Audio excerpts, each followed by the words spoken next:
everyone, welcome to Pilates. We are here today from my sister's house down in Kiama, and we're going to be doing all of our work on the ground with a nice focus on stretching. So I hope you enjoy a bit more of a relaxed session for today.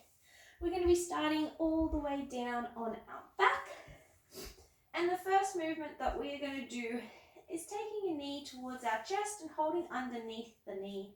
We're going to pull the toe towards the shin, take that towards the roof, feel the stretch through the back of the leg, and bring the heel back down towards the bottom. Keep the shoulders rolled back, hold the position of the knee close to the chest as you just come in and out of that kick, feeling that stretch down the back of the leg.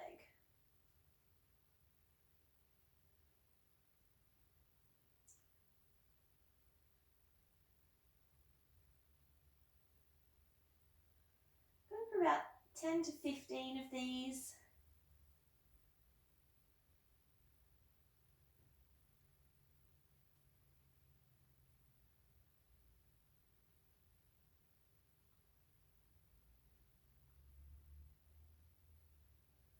I'm going to do about 2 more here.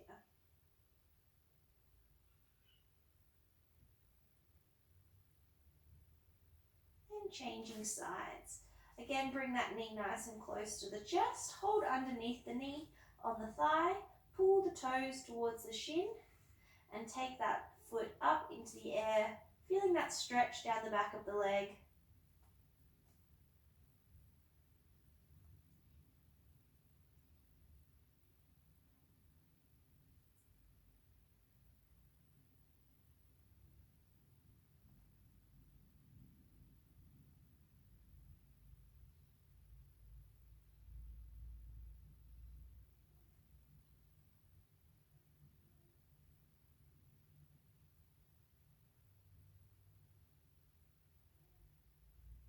Again, do about 10 to 15 of these, feeling that stretch go all the way down the hamstring, maybe even a little bit into the calf and the foot. We'll do 2 more here.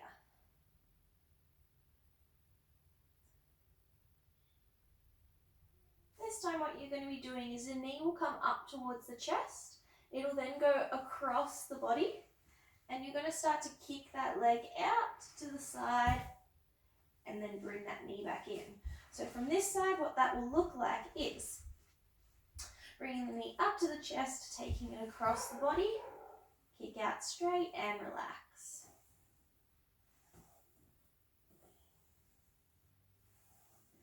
This should extend that stretch up into the glute and the lower back, as well as going into the hamstring and the calf again like we had on our first stretch.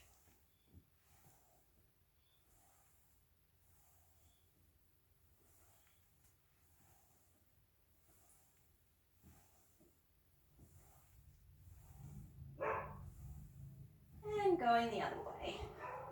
Bringing that knee to your chest, taking that across the body, and then kicking to intensify that stretch in and out.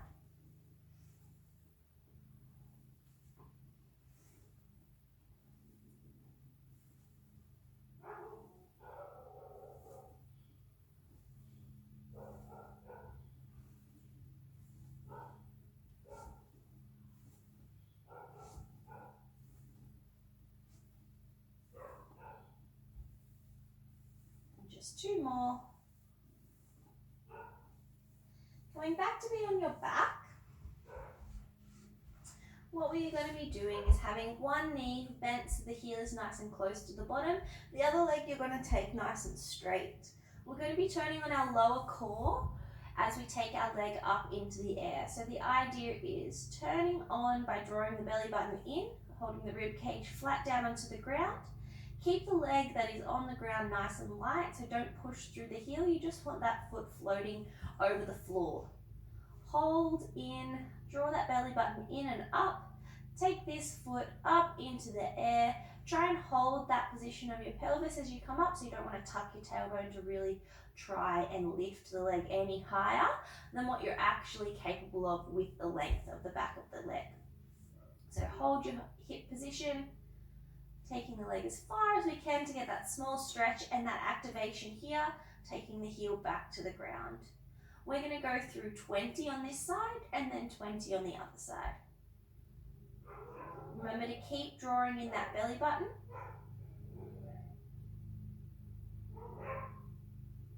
And not to go so far as to have your tailbone tipping off the ground.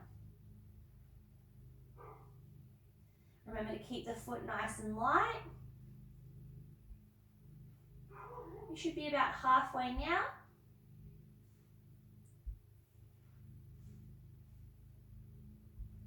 Keep drawing up through your pelvic floor, through your belly button, coming in and up. You should have about 5 to go. Try and bring that tension to the front of the tummy, the lower part of your stomach. And last one. Changing sides, heel in line with your bottom. Take your leg out nice and straight. Again, light through the foot that is on the ground. Draw the belly button into the spine, in and up to get that draw up of the pelvic floor. Hold that hip position so you don't want to tuck the tailbone as the leg comes up. And you're taking that leg as high as you can without getting that movement of the hips or that tailbone coming off the ground. That should give you a bit of a light stretch down the back of the leg, and you should feel the lower part of your tummy muscles working nice and hard here.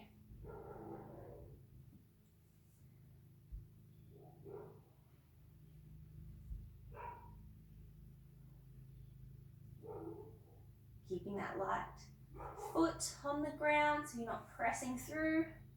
We're halfway. You want to watch that your tailbone is not tucking and pressing your back into the ground. You want to make sure that the lower abdominals are doing all of the work here. We have 5 more to go. Keep that draw up. Keep the belly button drawing in. And we are on our last one. Good. We're going to stretch through our hip flexor. So to do that, you want to slide a heel underneath and grab your toe. You're going to feel that down the front of the leg. If you want to extend that stretch, step over with the foot and take the arm up towards the opposite end of the room and slowly rolling into that so you can feel that stretch go all the way down the side of the body and the thigh that is on the ground there.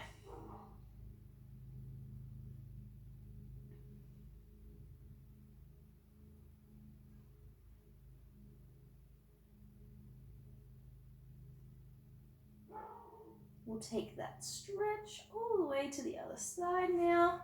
Starting on your back, slide your heel underneath, grab your toe. Take a step over with the leg if you want to extend the stretch and extend further by rolling onto that side and feeling it all the way down the side of the body into the thigh.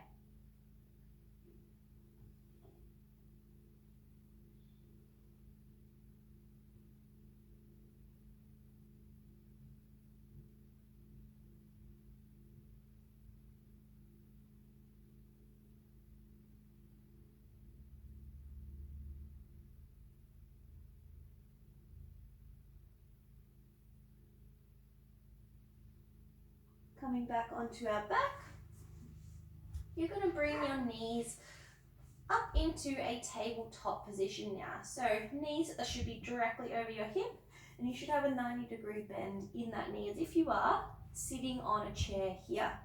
We're going to take our fingertips to rest on the top of our knees so that we know that they're not going to move anywhere. We pull the toes to our shins, kick one leg up nice and straight, and then alternate. So you don't want to be kicking out. You want to be taking that heel towards the roof without the knee moving. You should feel that work through the core. And you should feel that stretch down the back of the leg.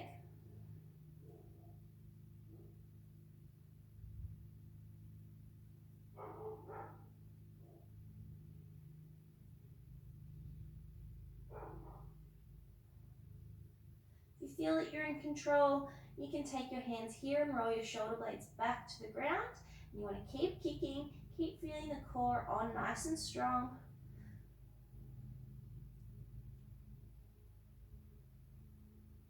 Hold that chair position Draw that belly button down to the spine.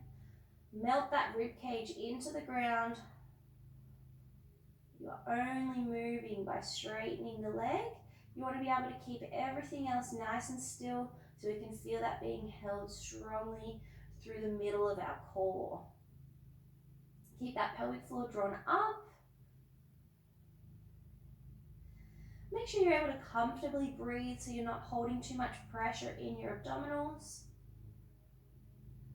Take your feet to the ground to relax. Take your arms wide and your heels and your knees together, and take your knees from side to side. Let your hip and your knee travel all the way to the ground so you can get that stretch all the way across the body. And then you're going to just keep alternating side to side, really pushing that hip through with this stretch so you can get that all the way up from the side of the body and down the front of the hip. You should almost feel it from shoulder through to hip as you do the stretch to push those hips through.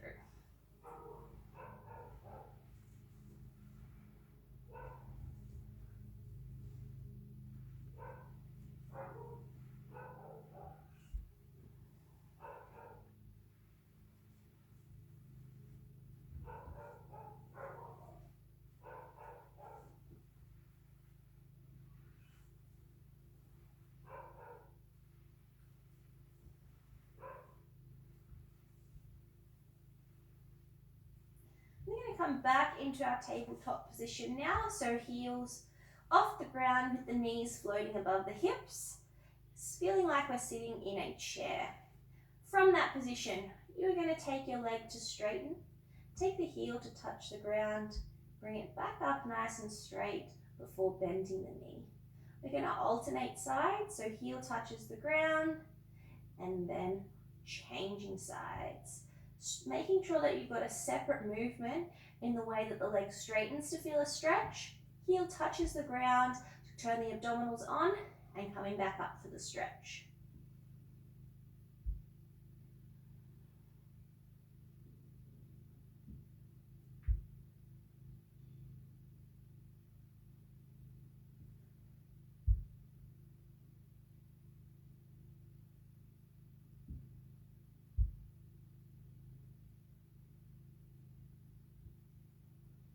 If you want to make that a little bit harder, as the leg goes away, take the opposite arm with you.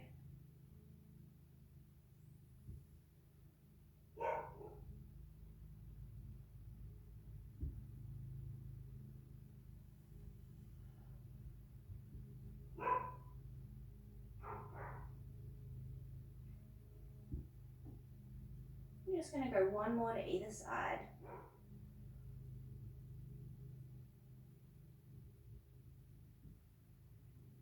Take knees to chest. Pull those knees in nice and close so you can feel from your tailbone rolling up through your lower back to stretch that out here.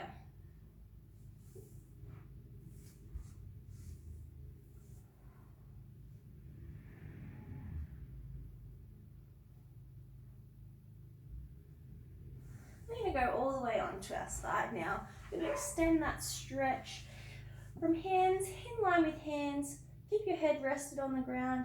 You're going to open the fingertips. Let the shoulder roll back as if it's reaching for the ground behind you. So you can feel that stretch through the rib cage and through the lower back. Coming back, hands to touch. You're going to be reaching past that hand, feel that shoulder blade stretch out, and then slide back, rolling open. While you do this, make sure that your knee and your hip stay stuck to the ground. The higher up that you bend your knees, so the closer your knees are to your chest, the more of that stretch you're going to have through the rib cage and lower back as that arm goes back towards the ground behind you. The more you overstretch, the more of a stretch through that top arm that you will have. So where you want to feel it is where you can push the ends of those stretches, either through the shoulder as you come forward, or knees up to the chest nice and high if you want to feel more of that rotation stretch around the rib cage and back.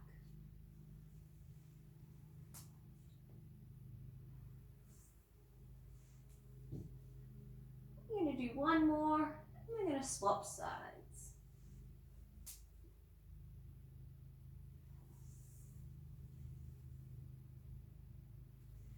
changing sides.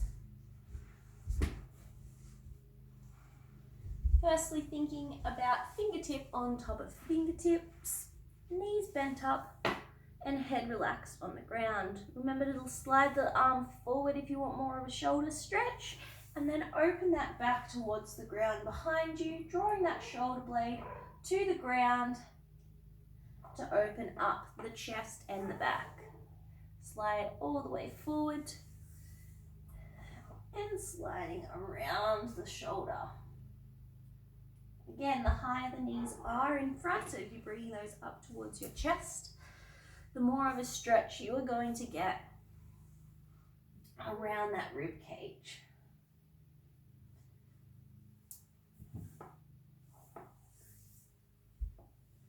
You can take these at your own pace, so if you're really enjoying the stretch at either end, you can pause there and hold that stretch position.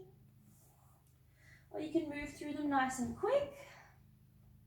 Always remembering to keep your hip and your knee nice and stable on the ground. You don't want to have them lift up as you roll back as well. You want them to be helping you go deeper into that stretch as you go through.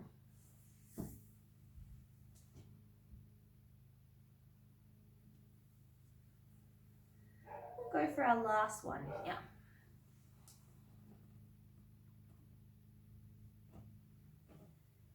Here in side lying, we're going to take our arm up to support your head, and you're going to keep your bottom leg bent and take your top leg to be straight. The movement that we are going to do is turn the toe up towards the roof and then try and take that up nice and high. Bring that down, heel to touch the ground, and then toe towards the roof. You should feel that a little bit in your glute. You might even feel a little bit of a groin stretch as you take that leg nice and high towards the roof.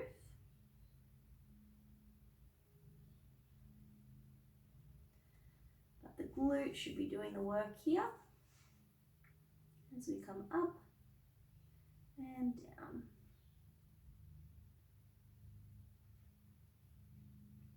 Watch that you are just trying to take the movement from the hip so you don't feel yourself collapsing too heavily from the midline or from the belly button into the ground. You want to be able to hold that position here and just be moving about the hip here.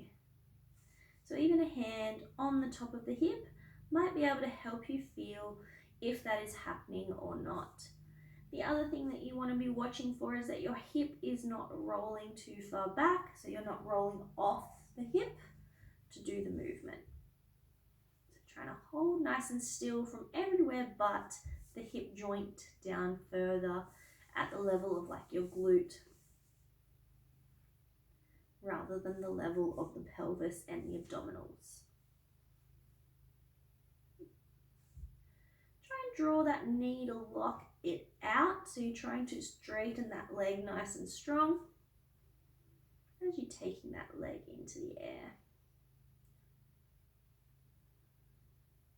I'm going to do 2 more.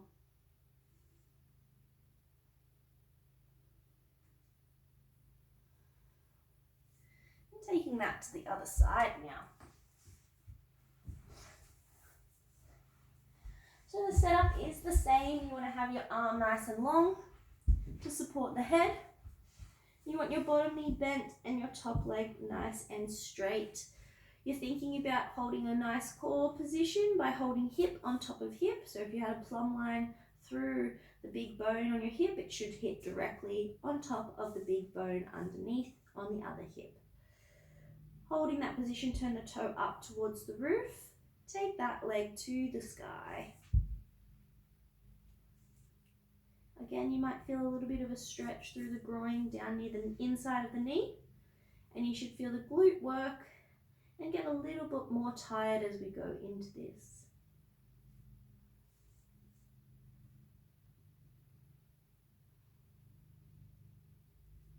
You want to try and be able to relax the neck, relax the shoulders.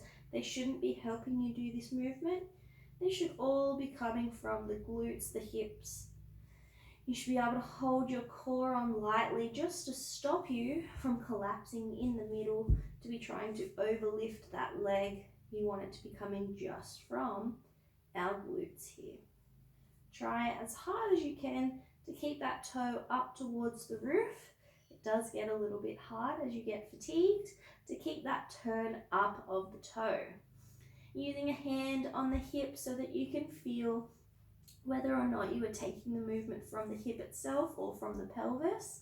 We want to only be taking that from the hip, and that front hip should be staying over the top of your bottom hip, so slightly forward of your bottom hip. You're not rolling back out of the movement to try and get more lift of the leg. We're going to do 2 more here. Good. We're going to take that back to our original side. Movement we will do now is taking our leg forward instead of up. You want your foot to be nice and flat with the ground. So from this position, top leg nice and straight. You want your leg to be parallel with the ground or your foot to be parallel with the ground. Meaning when you look down at your toe, it should be in a straight line like this, not turned up. So holding that position, take the leg as far as you can forward without your tailbone tucking.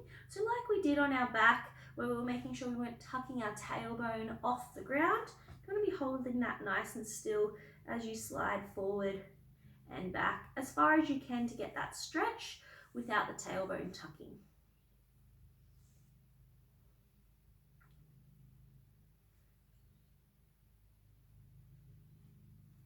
Going for about 20 sweeps here, up to about 8.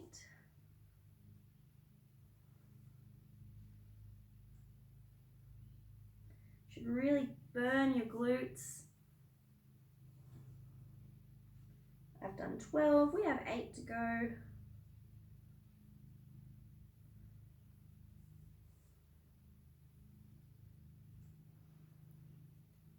Four to go.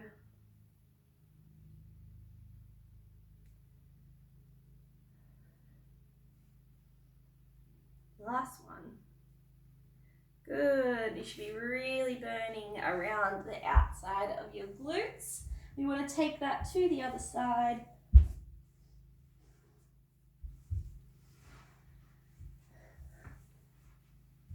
From this position, taking that leg out to be straight, floating heel in line with your bottom.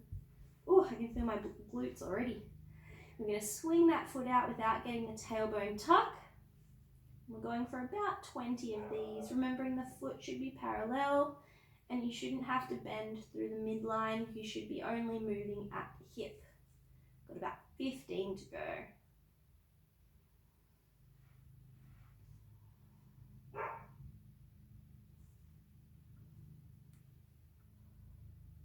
I am halfway.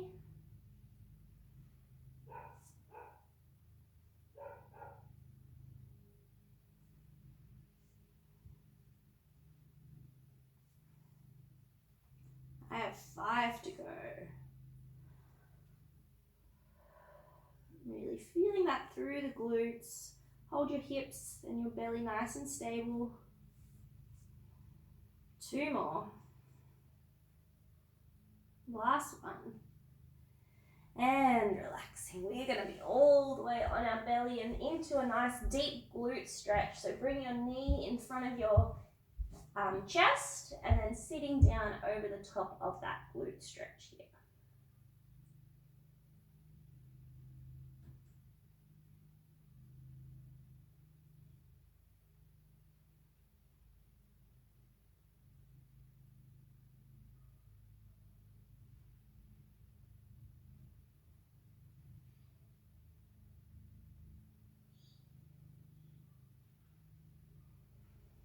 Try and relax into that. Use your breath to sit into that glute stretch.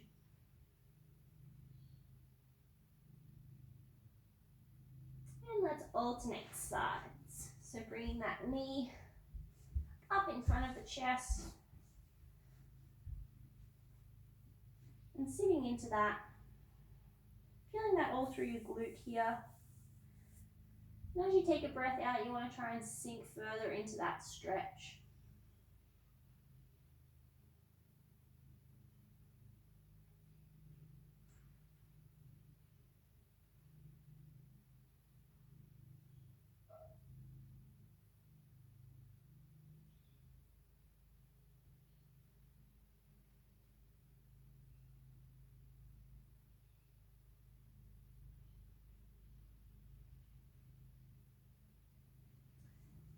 And sitting back into the child pose position.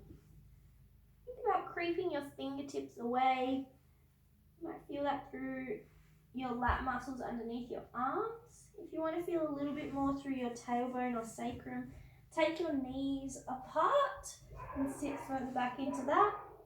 If you want to feel it even further, you can take the feet apart at the same time to try and sit back nice and deep and feel that through the arms and also through your sacrum or your tailbone through the back here.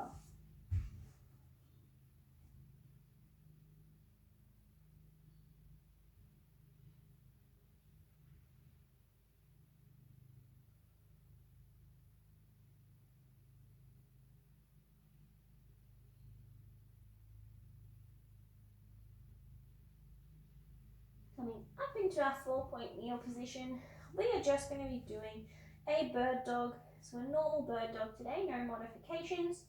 So holding a neutral spine, thinking about tucking your chin towards your chest, keeping your chest nice and open so you've slightly pushed away from the ground and felt about length across the front of the chest. The bottom of the rib cage should tuck under or move towards the roof as someone is holding you from this point. Draw that belly button into the spine, sit flat across the tailbone and have your knees directly underneath your hips. Holding that, you want to be moving away, just reaching your fingertip and toe towards either end of the room as you move through that. Think about keeping your belly button drawn in so that your core is working nice and hard, and you want to have no movement through the body as you alternate from side to side. It is just the arm and leg that is moving as you maintain that neutral spine. You don't want to shift from side to side, and you don't want your back to tuck and arch as the arm and leg move. Keep the belly button in. Try to keep your breaths nice and even, nice and slow and controlled. You even want to start creating a pattern. Breath in, breath out.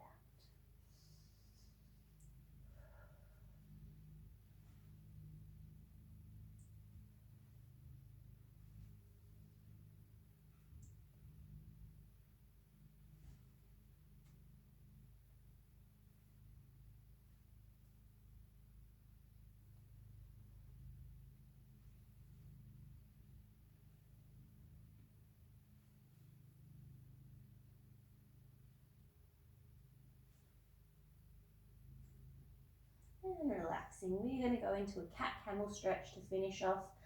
So tucking the tailbone, tucking the chin, push everything to open the back. And then arching through the back, opening the chin towards the roof, letting your chest really sink down to the ground, feeling that through the rib cage, and taking it back the other way. You can go through at your own pace. You can hold at either end for the stretch as long as you feel, or you can move through it quickly.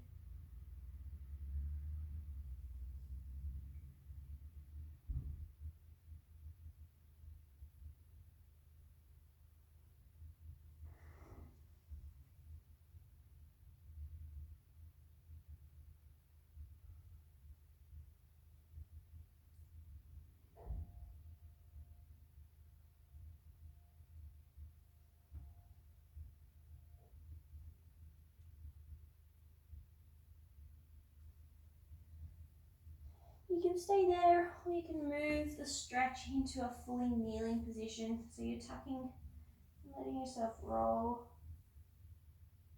Just slide the fingertips down towards the knees. And then standing back. So it's essentially the same stretch, it's just a little bit deeper than when you are in your cat camel. You can get a bit more flexibility out of the spine.